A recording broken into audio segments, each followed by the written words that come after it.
पवित्रा ने सुबह उठते ही जब साहिल को रात में दिखाई दिए डरावने सपने के बारे में बताया तो वह कुछ विचलित सा उठा। इस समय डर और चिंता के मिले जुले भाव उसके चेहरे पर स्पष्ट दिखाई दे रहे थे। इस चिंता का कारण था वह डरावना अतीत जो साहिल और पवित्रा की कुछ साल जिंदगी को बुरी तरह से झकझोर चुका था। उसे आज भी वह भयानक घटना याद है जब एक दुष्ट आत्मा पवित्रा के वजूद पर हावी हो गई थी। एक बार फिर से अतीत के पन्ने उसकी आंखों के सामने खुलते चले गए। यह उस समय की बात है जब उनकी शादी को कुछ ही महीने बीते थे। वे दोनों मनाली के सुंदर वादियों में हनीमून मनाकर घर वापस लौटे थे। उसके बाद एक रात को जब साहिल की आंखें खुली तो उसने देखा कि पवित्रा उसके बगल में नहीं थी। बाथरूम वगैरह में भी वह नहीं थी। साहिल ने घर का चप्पा चप्पा छान मारा लेकिन वह कहीं नहीं मिली। हैरान परेशान साहिल घर से बाहर निकला और पागलों की तरह सड़कों पर इधर उधर दौड़ने लगा। तब उसे एक सड़क पर जाती हुई कोई औरत दिखी। वह शायद उसकी पवित्रा ही हो क्योंकि उसने भी वैसे ही कपड़े पहन रखे थे। कौतूहलवश साहिल जल्दी से उस तरफ लपका जिस तरफ वह चली जा रही थी। वह जल्दी ही उस तक पहुंच चुका था और उसी पल वह हैरान रह गया क्योंकि जब वह उसके ठीक पीछे पहुंचा तब वह औरत अचानक रुक गई जबकि उसकी पीठ साहिल की तरफ थी। साहिल ने उसके कंधे पर हाथ रखकर पुकारा, तुम्हें क्या हो गया है? इतनी रात को कहाँ जा रही हो पवित्रा?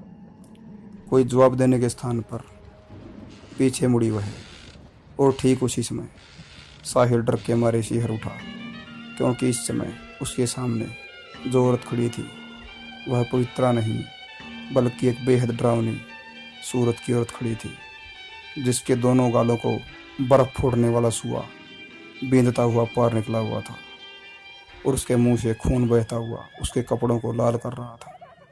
हैरत की बात तो यह थी कि इसके बावजूद भी वह डरावनी औरत दर्द से छटपटा नहीं रही थी और यह बात सामान्य तो बिल्कुल नहीं थी। और अगले पल उसने वह सुआ निकाल कर बाहर किया।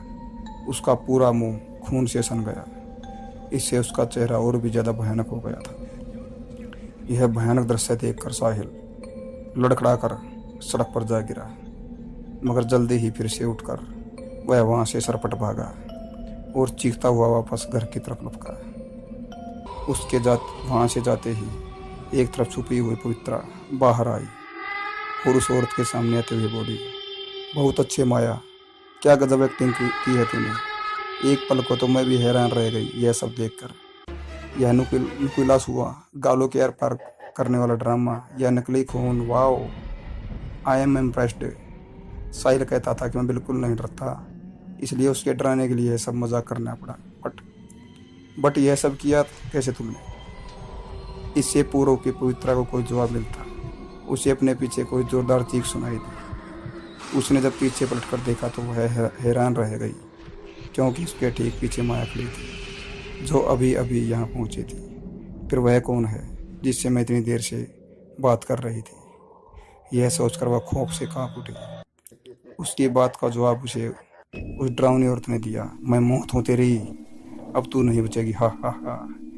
बेहोश होकर वह वहीं गिर पड़ी पवित्रा। माया चीखती हुई वहाँ से भाग गई। उस दिन से पवित्रा के जिस्म पर उस रूह का कब्जा हो गया। रात रात भर चीखना चिल्लाना, कभी खुद की जान लेने की कोशिश करना, यह सब भयानक हालात ने साहिल को तोड़कर रख दिया था।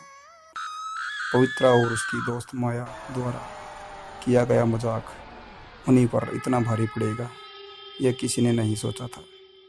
बाद में पता चला कि जिस जगह पर वह दुष्ट रूह पवित्रा पर काबिज हुई थी वहाँ पर कभी एक औरत का भयंकर एक्सीडेंट हुआ था जिसमें उसके चेहरे से कुछ धातु आर पार हो गई थी और वह वहीं पर मर गई थी। यह शायद उसी की आत्मा थी। पता नहीं कितने दिनों बाद एक हनुमान भक्त ने पवित्रा को उस आत्मा से मुक्त करवाया। तब कहीं जाकर फिर से वह ठीक हुई मगर आज फिर से साहिल डर रहा था। उसने पवित्रा को गले से लगा लिया। कुछ घंटे बाद उसने उसी हनुमान भक्त सन्यासी को फिर से घर पर बुला लिया।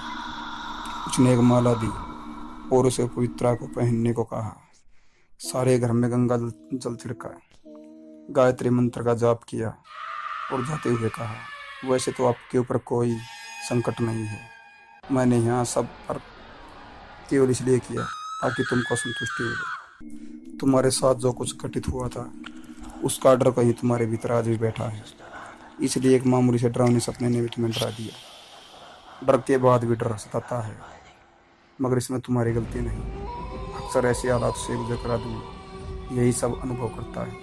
उसके बाद साहिल ने राहत की सांस ली।